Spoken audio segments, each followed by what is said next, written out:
ഈ കുർബാനയ്ക്ക് 9 ഭാഗങ്ങളുണ്ടെന്ന് പറഞ്ഞല്ലോ. അതില് ആമുഖ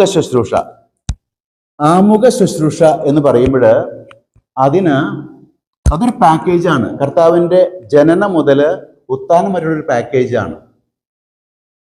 ഞാനത് യേശുവിൻ്റെ ജനനം ഓർത്തുകൊണ്ടാണ് കുർബാന ആരംഭിക്കുന്നത്. നിങ്ങളെല്ലാം എഴുന്നേറ്റുന്നേ, എൻ്റെ മാലാഖമാരുടെ ഒരു ചെറുക് വീശി നമ്മൾ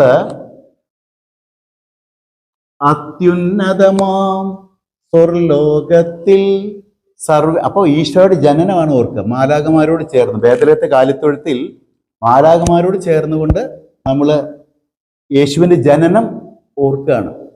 ഓക്കെ, ഒന്നാമത്തെ കാര്യം. രണ്ടാമത്തെ കാര്യം, നമ്മൾ സ്വർഗസ്ഥനായ പിതാവെന്ന പ്രാർത്ഥന, ഈശോ പഠിപ്പിച്ച പ്രാർത്ഥന ചെല്ലുന്നു. അപ്പോൾ നിങ്ങൾ 3 പേരും ഇങ്ങോട്ട് വന്നേ. 3 പേര്, അല്ലെങ്കിൽ നിങ്ങൾ 2 പേരും വന്നാൽ മതി. 2 പേരും കെട്ടിപ്പിടിച്ചെന്ന്, അങ്ങോട്ട് കെട്ടിപ്പിടിച്ചത്. അതായത് അപ്പ എന്ന് വിളിക്കുന്ന മക്കളൊക്കെ സഹോദരന്മാരാണ്.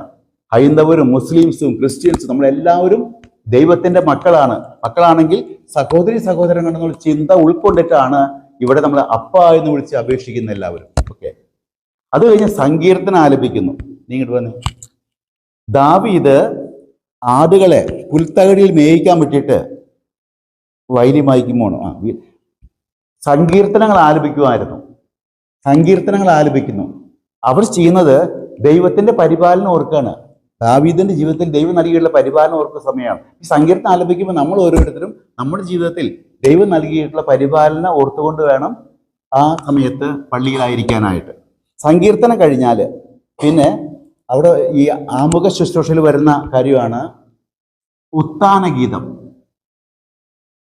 ഉത്ഥാനഗീതത്തിൽ നമ്മൾ യേശുവിൻ്റെ ഉയർപ്പാണ് നമ്മൾ ഓർക്കുക. യേശുവിൻ്റെ ഉയർപ്പും മരണശേഷമുള്ള നമ്മുടെ ഉത്ഥാനം ഓർക്കുന്ന സമയമാണ് ഉത്ഥാനഗീതം. സർവാധിപനാം കർത്താവേ, ആ പാട്ട് പാടി ഒരുമിച്ച്. സർവാധിപനാം കർത്താവേ നിന്നെ.